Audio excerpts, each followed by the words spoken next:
By the way, is all the tech proprietary tech? It is, yes, all internal. Yeah. Hi, folks. Welcome. Thank you for joining with us today. Uh, Jaden joins us from Family Proud. Super happy to have him with us. I don't want to sound like everybody else, but we're really, really grateful for him and participating in the military. And you know, I wish I could find something better, Jaden, than thank you for your service, because that sounds sort of perfunctory, right? So if you have something else I could say that's more meaningful, but thank you anyway. Veteran here, veteran business, super happy to have him. So a little housekeeping, as you know, we can't hear or see you, but we know you're there. And if someone wouldn't mind just putting in the chat box that you can hear us, okay? Zoom is pretty bulletproof, but make sure if you just say hello, that would be great. We have about a half hour today. We encourage you to ask questions as they come to mind. We have a lot of people coming on today, so I want to make sure you post them as they do come to mind, and we'll get to as many as possible. We're going to be putting this, if it's okay with you, Jaden, the recording on the YouTube channel, Family Office Insight, so you'll be able to find it there. So if there is cause for you to review it or share it with others that you know would benefit from hearing what you hear today, that would be available to you, and we'll also put you in direct contact with Jaden post webinar. And again, if there's, after you hear what you hear today, if there's others in your community that would benefit from either being a customer or a potential investor, and you'll hear what the investment opportunity is today, then you're most welcome to share it with them and connect directly with Jaden in that regard as well. So with that, thank you for being here and spending a little time this afternoon with us. Jaden, welcome. Thank you for being here. Take it away. Awesome. No, thank you so much. And yeah, pleasure to meet everyone. Appreciate the time and go through the presentation and certainly open to questions.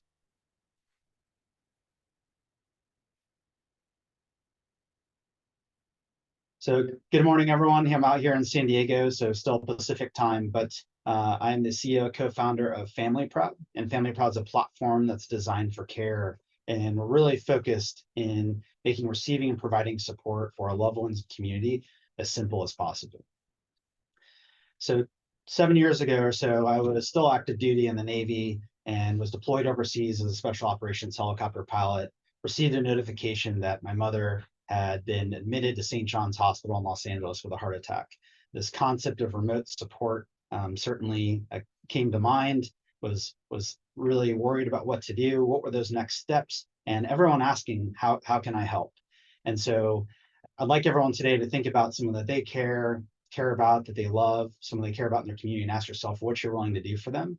And certainly think about those steps of what it may be, whether it being a caregiver, navigating a care journey, taking care of a loved one through the aging process. My background is Naval Academy. I spent 4 years there. I was fortunate to go Naval Aviation, received my MBA through UC San Diego, and been a caregiver for my mother for a number of years now, which was the inspiration to transform how we serve our loved ones and the founding of Family Proud. So Family Proud's mission is really focused on this receiving, providing support, and the vision to transform the support around care. Our loved ones deserve more than a Facebook group or a GoFundMe, which certainly does not enable us to become stronger supporters. We know there's amazing organizations and people out there that are looking to support. They just oftentimes don't know how. How big is this problem and where's our focus? We're really focused in the unpaid caregiver market. That could be a brother, a sister, myself, a mother, a father. And we know that care expenses are actually the #1 reason families go bankrupt in the United States alone. So about 42 million people roughly are spending roughly $7,500 to $10,000 a year, which equates to about $360 billion of annual out-of-pocket expenses navigating a care journey. We know that this number is only increasing with the number of people crossing that threshold of 65 into the aging category, Alzheimer's, dementia, long-term cancer treatment, certainly a number of segments within care to speak to. But what's really the core problem behind not just this cost from a financial aspect? It's really back to that core question of everyone around us asking, how can I help? And even our family ourselves saying, what do I do? We don't necessarily know. And unfortunately, there's most families and many families around the world have potentially been through something similar. And so the ability to provide smart recommendations around that is what family does, a family prod does. Tactically, this looks like the difficulty to coordinate, once again, those out-of-pocket expenses and very time-consuming for a family and friends to navigate. So, So so family prod Jaden, solution, yes. and I just, I think that's super important or interesting or both. I, I think that generally people care about their aging family members or somebody needs help. But in my case, for example, I've got 3 adult children and I see a lot of them, but they have their own lives, right? And so anything that taps into a limited amount of bandwidth, never mind something that's difficult to figure out and navigate what is available, is even to a caring person a burden. So I can totally see how, you know, narrowing the fire hose or whatever you want to call it to access these sort of things makes sense. Have you experienced that as well? Absolutely. I mean, that was my own personal story of becoming a caregiver, not knowing how to navigate that. And then to share our co-founder, Clay, he was a Marine Corps veteran, was diagnosed with cancer when he was in the service, beat it, came back a second time, actually terminal. And through that 10th degree of separation of peer support, someone happened to know Lance Armstrong's doctor at the time and was able to look at his lab results and found a clinical trial form that saved Clay's life. And so Clay and I were actually MBA classmates together. But when you talk about this idea of even from a cancer treatment or just accessing your community of support and providing them a better way to provide support for you that you may not know about is certainly substantial. And that's, goes right into this element of activating that support network. Yeah, and having a WhatsApp group doesn't really do it, right? Right. Yeah. I mean, that's great points. I mean, I think some of the families we've worked with, that now it's changed a little bit, but those who've got the green bubble, right? That you got a group text and people who are not iOS and dropping off and not knowing really what to do. And there's of course, even the consideration around privacy. There's a number of people that could be classmates, coworkers, uh, fellow members of an organization that may not be close enough to say, bring dinner tomorrow night or watch the kids. And this is where GoFundMe has been so successful in that people don't know what to do. So they just create a GoFundMe, they send out the link, people donate, but there's no transparency to that. There's no Yeah. continued element of care. And so we're really, when you start talking about the actual support, instead of all of us sending 20 sets of flowers and everyone saying, thoughts and prayers, get better soon, we're looking to activate those other rings of support that are not just the immediate, that are looking for ways to provide that support and ultimately driving better care and support for the family. Yeah, super cool. Makes sense. Carry on. Thank you. Yeah, no, great. Thanks for the question. So end of the day, support simply, once again, activating that support network, making it as simple as possible, do that through email, text, looking at social integrations. And once again, to answer that question, how can I help? We're providing product service recommendations in what we call our care registry. So think wedding registry for care. And so you may not be in San Diego to watch the kids bring food tomorrow night, but it can prompt you, would you like to contribute Uber Eats credit? Or would you like to help pay for an anticipated out-of-pocket expense for my family that is similar to what other families have gone through? And so you can kind of see how we're capturing some of these engagements and lessons learned, and then enabling stronger support for other families. And so now you know exactly where your support is going. What's really interesting here, just to kind of touch on, obviously I'll speak to the revenue models and moving forward here, but the ability to have these embedded subscriptions, just alone in subscriptions around these digital care transactions, we've got about $1,000 a month recurring. This was just in a test segment of people who are just looking to support and looking to provide essentially funds or support credit for a family that they know would be focused in those care registry transactions. On top of that, we know that the ability to provide recommendations around your local community, supporting organizations and people that you care about. So this is just an example, kind of what we've been speaking to around Lucy's journey.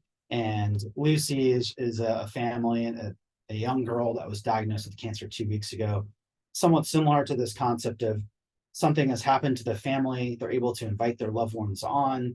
Their network is now prompted of how they can support through Lucy's registry. They're able to provide those encouraging words. And I think something important to mention is when we say platform designed for care, it's not just that an Amazon box is delivered, right? But it's actually that we're humanizing this circle of support. And so including a video message when you send that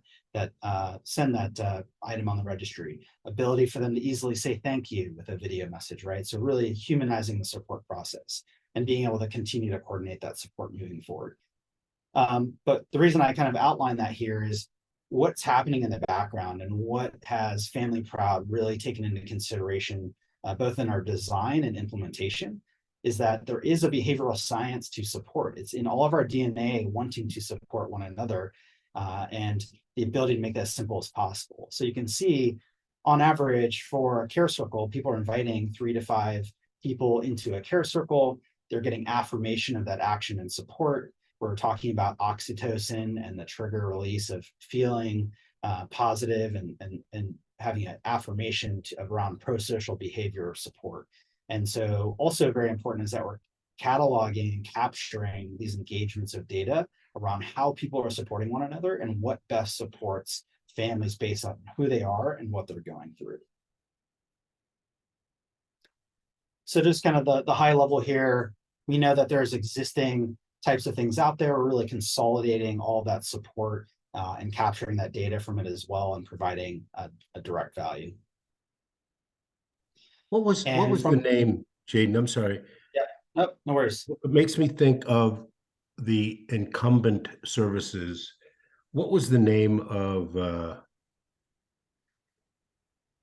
the omnipresent Meals on Wheels? Yep. Right. Is there an Yeah. element of that they could use your tech or in place of it, or is that just one of the services that might be available on your app? Yeah, no, I mean, definitely a potential partnership. So Meals on Wheels is the nonprofit that supports the meal delivery, and then Meal Train, as shown here, is more the ones focused around how do we all come together to provide meals for a family. And certainly we see a Meal Train as a potential integration. They're also tech-based, or even an acquisition from that standpoint. But the Meals on Wheels we see as a potential partner user acquisition channel and supporting their organization. So yeah, very mission aligned, and that's certainly organization we've looked at closely. So engagement in terms of bringing that value, when we talk about delivering value to not just the family in need of support, but the individuals looking to provide support, what does that look like from an engagement plan?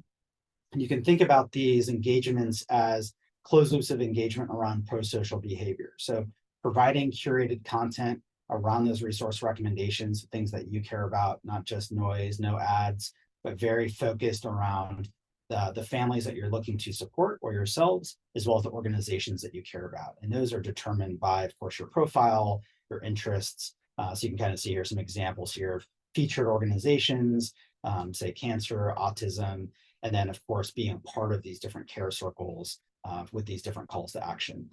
The ability to capture these lessons learned is also very powerful from a data perspective, and then push notifications, being able to engage people.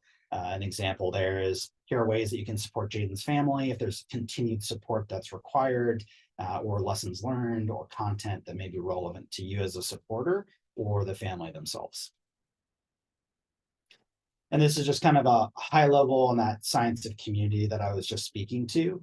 And we know that there's these existing closed loops of engagement that are already being used by many technology platforms. Can't say that they're for pro-social good. And so Family Proud, of course, is looking to use some of those same elements of design and peer support to push pro-social behavior. And there's really some beautiful models even within the platform of the ability to pay it forward, right? Say a family doesn't require that support, but they're able to pay it forward to another family that's going through something similar in their organization or that they care about. So once again, that 360 billion, but just to kind of dial that down a bit and share what's going on. So 1 out of every 3 GoFundMe campaigns is actually around medical and care. And for those who are unfamiliar with GoFundMe's model, they used to take a 5 to 7% of every donation. And so even from people looking for a source of support, there's less than a quarter of them that are created every day that are successful. Facebook groups or meta groups, about 1.8 billion people are using meta groups, and we know that the ability to provide relevant and calls to action and support are how Family Proud differentiates from that. And we're certainly looking at integrations, how we can utilize network effect from other platforms. And here's that differentiated value to GoFundMe, very focused on the financial support. Givenkind is an early stage. They're focused on financial and a bit of peer engagement. Caring Bridge, for those who are from the Midwest, are typically aware of, is a nonprofit, and they're very focused on the storytelling of support, where we provide differentiated values that we're not only be able to provide value directly to the families, but we actually partner with organizations to provide value to the families that they serve. And what that means is that the app is very family facing. At the same time, we provide a dashboard of analytics of that engagement to provide them insights to help them better serve their families. And on top of that, the smart support recommendations around this empathy graph of data that we're capturing. So into the financials here, how do we make money? How do we succeed as an impact company? And it's really tied to the support we enable. And so how we define that success is through what we call support transactions. That could be, of course, a purchase on the care registry, or someone signing up to walk the dogs or watch the kids. So improving that quality and frequency of support transactions, ultimately a success metric for us. From a financial standpoint, the transaction fees of all these product service purchases, we're taking from the product service partners. So the beauty is that there's no cost to the family. In addition, organizations that we partner with are also paying licensing for the platform to deploy Family Proud to their families. And so even just from a care lens focus, there's roughly 500,000 of those in the United States. Based on the average number of families within each organization, we're calculating that to be about 25K per organization, roughly here at our start, and 210 million in revenue as we push forward in the next 3 to 5 year mark. And I'll get into the details of that, but just to share as well as here. So there's the ability to embed these subscriptions once again. So transaction fees can be one-off, but also can be subscriptions to product services paid by the family, the support network, providing support for the family. Where are we today? So we've got about 300 families signed up using our public beta. It is live in iOS and Android. And the ability right now to support, we have a large contract with the Air Force supporting their Family Resiliency program. That's a $750K contract. Polarity for Charity, which is actually Seth Rogen's foundation and Mitchell Thorpe Foundation. So HFC is focused on Alzheimer's dementia caregivers. Mitchell Thorpe is around caregivers of kids in the PEDS and cancer space. And so these are signed organizations, paid, and the ability to actually, we call family acquisition channel, bring additional families on. We do have another pending 1.25 million additional Air Force contract that we're waiting on. And we just submitted a proposal with NIH and the National Institute of Aging that's worth 500K around supporting the quality of life for caregivers as well. So we're also looking at how can we create even scientific backing and credibility to what we're doing here at Family Proud. We do have 10 other organizations in our funnel that are awaiting product delivery. And so really right now our focus on putting families first, supporting the organizations we have. And of course, that's what's determining our raise is this product delivery effort. So, Jaden, we talked earlier, what part of this, if any, is non-dilutive capital, or is it just revenue, which is essentially great question. So yeah, all the Air Force is posted as revenue. It is non-dilutive, but they are of course consider revenue. Being fully transparent, they are non-recurring at this time. However, that's been enabling our commercialization to bring on additional organizations and really kind of expand and accelerate the growth with these other organizations.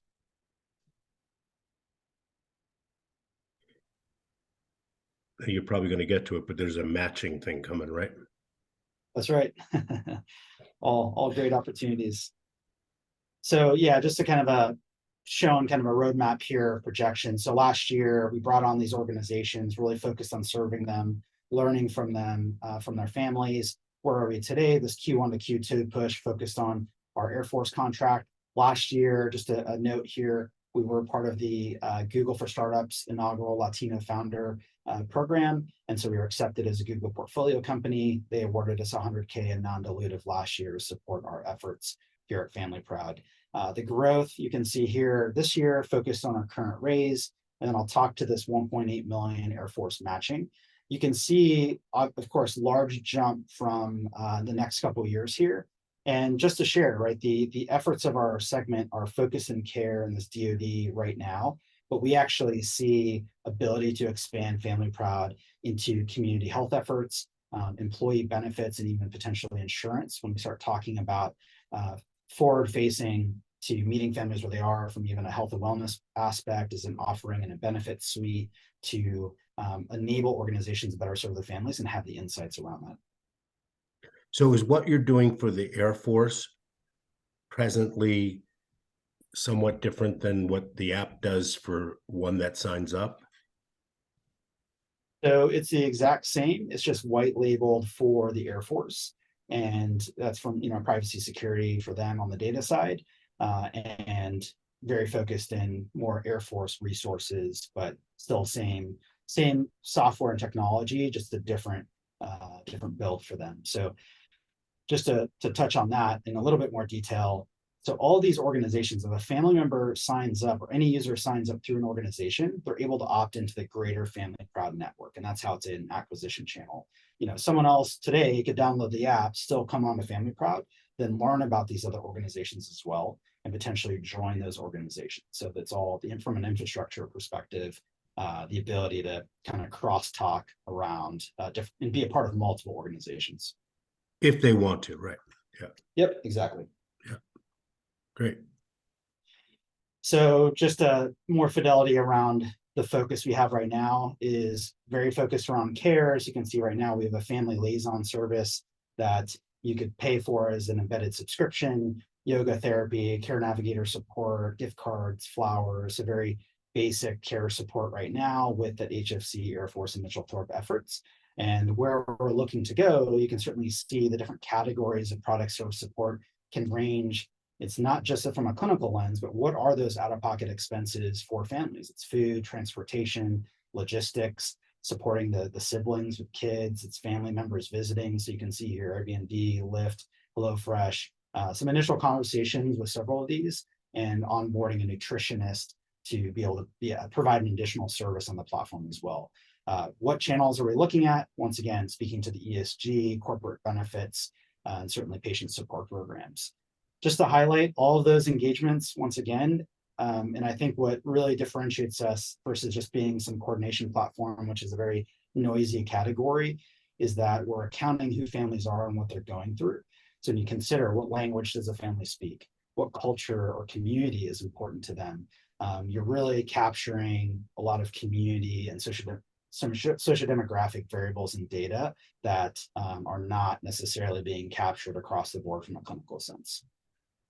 Is it too soon and unfair to ask what you see as a trend in people using these third-party services? Do people send flowers more than they send food? Do they send gift cards more than they send cars? So what's actually in the cohorts? Not It's Right. probably not fair, but can you offer Yeah, something? it is very early to make any conclusive, and that's where it's exciting to be able to say the more we grow this, we can even embed some additional scientific and research, right, credibility, and publish that. And that was our effort with the NIH and NIA to actually make this some scientific findings as well and tie this to the behavioral science. But what's interesting is that this goes back to the very core issue, is that people don't know how to support. And so right now we're only offering some very basic mechanisms of support and that empathy through the family liaison, but then being able to capture, in that, or are there things that you're missing? Can you share lessons learned of other things that could have helped you? And so now we're learning about different product services that could be offered, which then contributes to our partnership roadmap. And so yeah, that's exactly what we're learning as we go. And the ability to turn around and provide those smart recommendations back to a family is, I think, what makes this very powerful over time.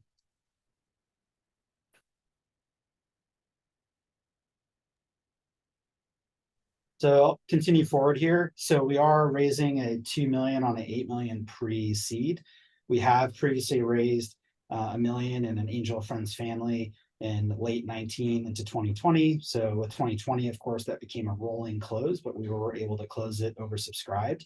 And we've been executing on that very lean since. Our current round, we've conducted a first close of 400K on the 2 million. So looking to close that. And just to kind of bring back the Air Force, the matching part, which I'll have a slide here after, is that if they came back tomorrow with that, that would be an additional 400K non-dilutive match, but they'll match all the way up to the 1.8 million. Once again, Google for Startup Company. We are Next Cubed, which is a digital health accelerator graduate and portfolio company with them as an investor. Our investors include a number of angel investors, as well as 550 Capital Venture out of Atlanta, who typically invests in veteran entrepreneurs.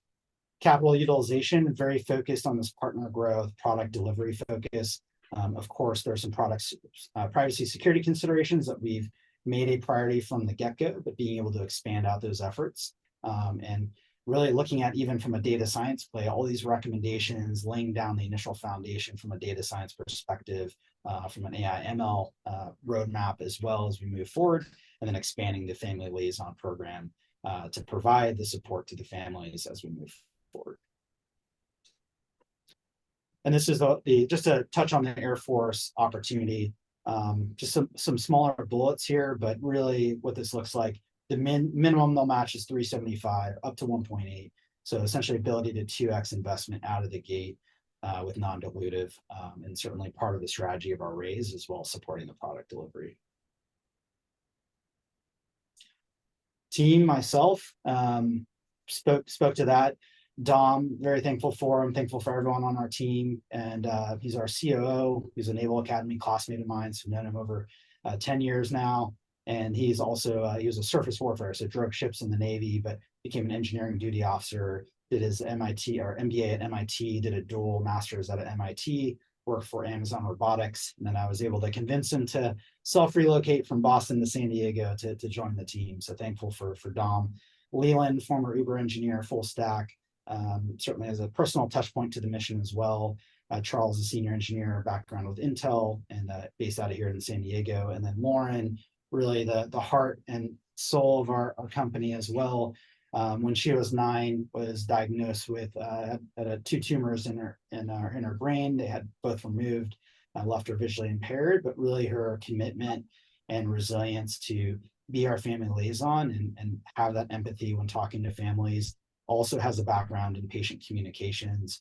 Just a joy to have on the team, and thankful for her to be a part of our family. But bottom line here too, we are a service veteran, disabled, and minority-owned small business. So from a contract preferential, the fact that we already have a DoD, Department of Defense contract, does offer us preferential contract treatment to potential even enterprise opportunities as well.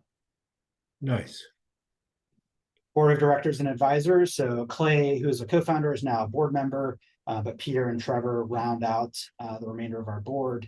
And Peter's background with the Valley, started his own, former Perkins guy. Trevor is a CEO, co-founder of Shipware, is also the Make-A-Wish Foundation board member here in San Diego. Really diverse set of advisors that we're thankful for. So you can see privacy and security with Ray, healthcare strategy with Amy, Carlene, Stanford Health VA. She has a very heavy hand in supporting our NIH submission. So I'm thankful for her support there. Greg Smith, actually, interesting enough, was one of the early employees of our founding team of GoFundMe, the chief success officer. So really fun to take lessons learned and compare. GoFundMe was actually a San Diego founded company. So really interesting to look at their playbook from an acquisition strategy standpoint. And then Katie, she's an ex-Instagram, Meta, Google leader, and thankful for her to have her on the team. Her background was actually head of partnerships at Instagram, so it makes sense for us when we start looking at integrations and also start looking at that acceptance criteria for partnerships as we move forward. So yeah, really thankful for everyone here on the team and our family. Nice. And just a quick note on the vision here. I think, for where we are today, demonstrated these initial traction and revenue. We have something special here, and we're excited to move things forward and really envisioning a world that enables people to be stronger supporters than having a GoFundMe or Facebook or a text message, and actually have a platform that's meant for care and is mindful of families. When we start talking about equity of care, no one family deserves better care or support than another, and our ability to address that while also being a successful company is what fuels certainly the team every day. But thank you, thanks for the opportunity. Yeah, you're welcome. Thank you. The I usually do this in reverse order, but what are aside from the non-dilutive capital and the obvious compelling reasons why the Air Force has engaged you, what are the compelling reasons that have caused investors to step up and vote with their checkbook so far? Yeah, I think the biggest is the opportunity is that we're really at an intersection of different segments, which, one could be sometimes it's hard for people to put us into a specific bucket, but the fact that we have an overlap of digital health impact on the community health lens, the fact that there is this consumer opportunity as well, and the fact that even from a defense standpoint, so really this intersection of segments coming together. And the common ground is family, right? Families don't see borders. I think the fact that it's a bit of category creation. And so certainly from a platform technology requires that capital and effort, but that's certainly number one. And the fact that we have been validated a number of ways, right? By Google, by the Air Force, by organizations paying for us at an early stage to deploy to their families who, they're they're providing us that trust to support their families. And that's also why we need to do this the right way, both ethically, of course, privacy security considerations, and even from a business standpoint. And so making sure we do it the right way, we've been very intentional about that growth as well, which yeah, I think those are the number one things. And of course, the team having a touch points, but then having the experience to push this forward. So do you see from an investor's perspective, and it's obviously way too soon, but if you had to say we could go this way or that way, is it just recurring revenue, don't want to sell the company, SaaS base, just ring in the cash register and investors will benefit from that? Or is it more likely to be an exit? Yeah, I would say most likely an exit. And I would say that, the goal of this is to support as many families as possible and of course have return for the company. And so I understand, that's my responsibility, but most likely an acquisition. There's a lot of movement in the community health space, in the family facing space. You could argue in the tailwinds of 2020, organizations are looking for a better way to serve their families. There's now this diversified remote workforce. How do people better serve their families internally from a resiliency standpoint, that overlaps to the mental health side. So lot of major players in this resiliency and community health space that most likely is an acquisition pathway. So one of the things that struck me when we were first talking about this is that the community app, like My Family, Your Family, if you want to invite somebody in or not let them in, that functionality is built in there, right? Yep, absolutely. Yeah, I think, this is where putting families first, right? Empowering families. You can have your own private family care circle. You could be a part of another care circle that's part of your organization, your team, whatever it may be. So the ability to have the decision making there. And there's obviously two-way communication, right? Yep, you can message, there's notifications, and that's the beauty without all the noise. And so that you can set those notifications that you'll be notified of how you can support or if there are updates with your family. And so I think the point we talked to earlier, which is really interesting, is it makes sense as a phase one to start with communities of care because there's already families looking to support one another.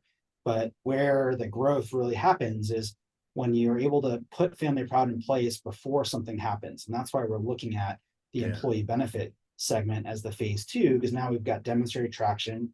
We can now, and we've had some of these initial discussions to say, as part of your onboard with an employer, your team has a circle, maybe it's LA based, San Diego based. And when something does happen, then the ability to provide support to a coworker or to your family, right? And so that's where I think it becomes really powerful is when it's already in place for a community before they know that they need it. Yeah, and I could see it as a uh, wellness benefit, right? Exactly. Providing those resources and recommendations, once again, based on who you are, what's available that you may not even know about. Here's a new resource that you're eligible for that you may not know about, all through a platform that enables you to provide support for those that you care about. And quick example there is we did a demo for a large or airline actually, and we had an interesting kind of access point to their head of HR. And so the use case was that tornadoes had ripped through the South, displaced employees. There were two use cases, and also a coworker's son was diagnosed with cancer. And once again, that question, how can I help, comes up.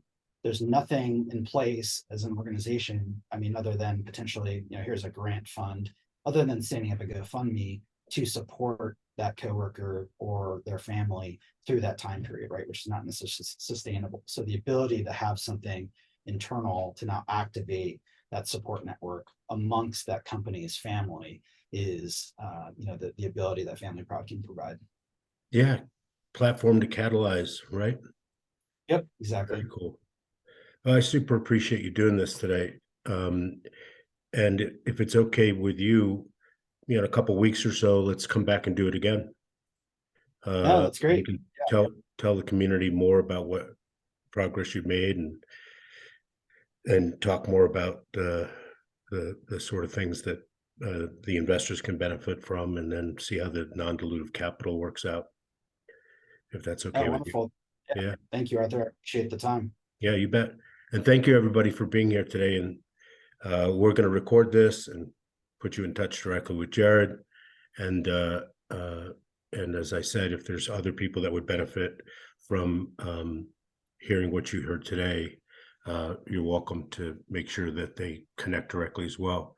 So we have a question. What plans do you have to measure outcomes with your app? Cancer PT A uses your app with his family versus cancer patient B does not. Outcome differences, morbidity, mortality, that sort of thing.